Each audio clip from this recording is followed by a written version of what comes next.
তো অযোধ্যা রেলওয়ে স্টেশনে এখানে এসি ওয়েটিং রুম ছিল, 1 ঘন্টা মাত্র 20 টাকা।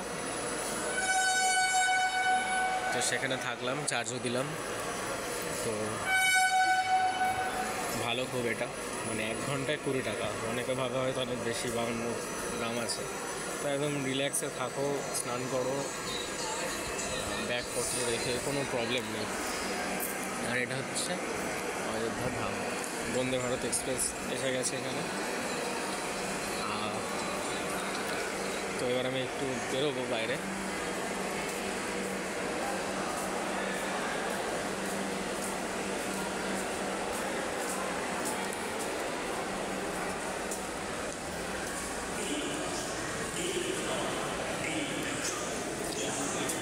राम मंदिर जाने के लिए रास्ता किधर है?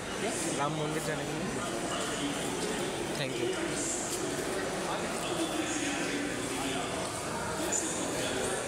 तो ये है अयोध्या धाम। तो अब मैं जा रहा हूँ राम मंदिर की तरफ।